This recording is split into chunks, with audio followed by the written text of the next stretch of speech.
कुछ देर पहले तक शांत दिख रहे मम्मी पापा फोन पर बात करते ही उनके चेहरे पर चमक आ गई और उधर अपने रूम में नाश्ता कर रहे अपने बहू और बेटे के पास आकर बोले, कल नीलम आ रही है, अभी अभी फोन पर बात हुई है, दामाद भी साथ आएंगे। अशोक, तुम कल दोपहर 4 बजे एयरपोर्ट चले जाना दोनों को लेने। इस नीलम को और कोई काम नहीं है क्या? जब देखो तब आ जाती है यहाँ पर। मैं नहीं जा पाऊंगा, मुझे और भी काम है। क्या वो टैक्सी करके नहीं आ सकती यहाँ तक? अशोक गुस्साई आवाज में बोल पड़ा। अपने बेटे के मुंह से अपनी बेटी के लिए ऐसे बोल सुन माँ एकदम दंग रह गई और माँ बोली, अरे तबीयत तो ठीक है ना तेरी? कैसी पागलों की तरह बात कर रहा है? घर में 2 गाड़ियां होते हुए बहन को टैक्सी में आने के लिए कह रहा है। रहने दो, मैं खुद जाकर ले आऊंगा अपनी बेटी को। करने दो उसे अपने काम। अभी नीलम का बाप जिंदा है और मैं नहीं चाहता कि मेरी बेटी को उसके ससुराल वालों से ताने सुनने पड़े कि इकलौती बेटी होते हुए भी उसे लेने के लिए गाड़ी नहीं भेजी या उसके स्वागत में कोई कमी रह गई। पापा ने बेटे को अपनी नाराजगी जताते हुए कहा, आप दोनों समझते नहीं हो मम्मी पापा। वो जब भी इस घर में आती है वो तो आराम से बैठी रहती है महारानी की तरह।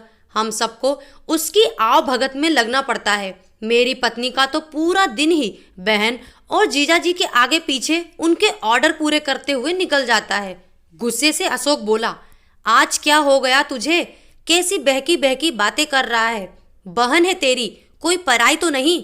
माँ बोली। अशोक ने तंज कसते हुए कहा, अब क्या है उसका इस घर में?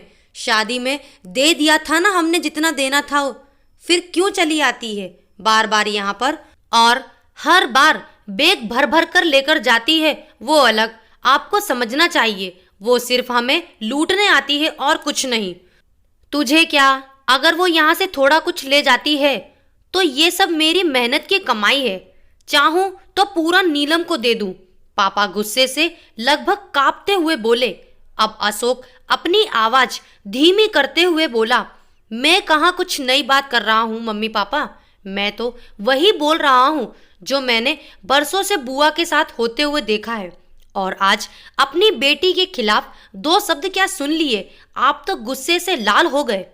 जरा सोचिए, जब आप बुआ के साथ ऐसा व्यवहार करते थे तब दादी को कैसा लगता होगा। बुआ जो हम सबको इतना मानती थी, आपने कभी उनके और उनके ससुराल वालों के मान सम्मान के बारे में परवाह नहीं की। उन्होंने कभी भी आपसे कुछ नहीं मांगा, बल्कि हर बार वो अपने साथ कुछ न कुछ लेकर ही आती थी। लेकिन आपका व्यवहार कभी भी उनके साथ अच्छा नहीं रहा। दादी ने भी आपसे कभी नहीं कहा कि मेरी बेटी को पैसे दे दो या कुछ खरीद कर दे दो। फिर भी दादी को आपके यहाँ इतना भी अधिकार नहीं था कि वो अपनी बेटी को कुछ दिनों के लिए अपने पास बुलाकर रहने दे। अपनी बेटी का ऐसा अपमान वो सहन नहीं कर पाई, इसीलिए वो गांव में पुराने घर में अकेली रहने चली गई। और बुआ भी अपना अपमान सह लेती, पर आपने उनके पति का भी मान नहीं रखा, इसीलिए उन्होंने भी हमारे घर आना जाना छोड़ दिया। जिस तरह नीलम इस घर की बेटी है, बुआ भी तो इस घर की बेटी हैं। आपने 2 बेटियों में फर्क करके अच्छा नहीं किया पिताजी। और रही मेरी बात, तो मैं अपनी बहन से बहुत प्यार करता हूँ। मैंने कभी अपनी पत्नी को उसके खिलाफ गलत बोलने का हक नहीं दिया और वो बोलेगी भी नहीं। मैं खुद जाकर उसे लेकर आऊँगा, क्योंकि मुझे मेरी बहन पर गर्व है। अपने अच्छे भाई होने पर भी हो सके तो मेरे इन कटु शब्दों के लिए मुझे माफ़ कर देना आप दोनों।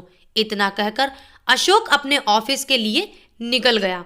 माँ और पापा का सिर शर्म से झुक गया। थोड़ी देर की शांति के बाद पापा ने हिम्मत कर अपनी बहन को फोन लगाया। बहन के फोन उठाते ही वो फूट फूट कर रो पड़े और बोले, दीदी हमें माफ़ कर दीजिए। हमने इतने साल आपके साथ जो भी दुर्व्यवहार किया उसके लिए हम सच में शर्मिंदा हैं।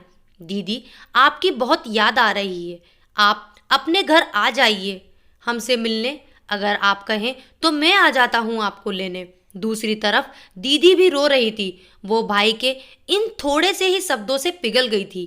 उसकी आंखें खुशी के आंसुओं से भर आई थी। वो बोली, मैं तुमसे नाराज नहीं हूं भैया। मैं आपके जीजाजी को बताती हूँ कि मेरे भाई ने मुझे बुलाया है और हम दोनों साथ में जरूर घर आएंगे। दोस्तों, इस कहानी से हमें यही शिक्षा मिलती है कि बहन हो, बहू हो या बेटी, तीनों में कोई फर्क नहीं करना चाहिए।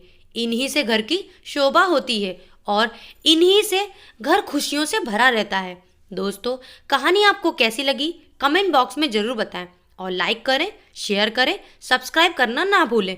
Thank you.